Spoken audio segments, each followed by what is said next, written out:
Hello, my name's Rachel Webster and I'm the Curator of Botany at Manchester Museum. I've popped out to fill up my bird feeders because they're going to be very hungry in this weather.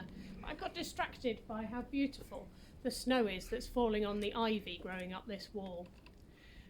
Now, ivy is a plant that you see growing all around. It's up trees in parks, on the sides of hedges and in gardens like mine. And it's really useful as a garden plant because it's got an amazing variety of different leaf shapes and colours.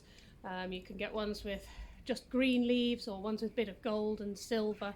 And it looks really beautiful if you press it. So the herbarium sheets we have of ivy in the museum are really wonderful with the different shapes and styles of leaves that the plant has.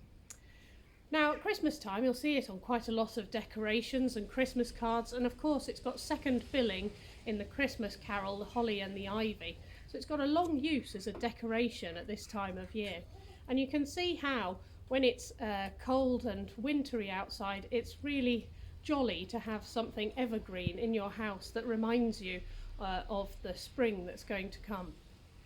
But it's got its own symbolism too, and this has got a really long history, predating any Christian ceremonies. So, for instance, it was believed that you could prevent drunkenness with ivy, so it's often seen on the Greek and Roman gods of wine. It's also a sign in lots of pubs, so you can find lots of places called the Ivy or with an ivy pole decoration. But there's lots of other symbolism and myths as well about how ivy clasps and climbs around things as a kind of sign of devotion and fidelity. So you'll see it in the bouquets of brides, often as a plant that's showing people's love for each other. But one of the reasons I like having it so much in my garden is because of its usefulness for wildlife.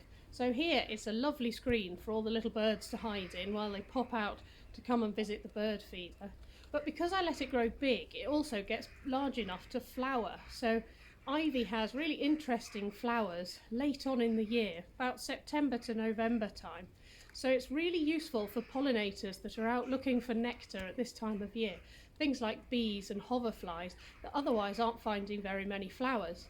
And moving on from that, of course, you get the berries. Now these ones are too young yet, but they'll have some lovely bluish black berries that are really good for birds like blackbirds and thrushes.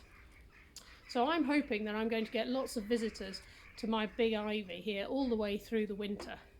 But I think it's time for me to get on with my job now and fill up my bird feeders, get back in for a mince pie and maybe dust off the board games from the cupboard. So I hope you're all having a happy holiday, staying out there safe and warm.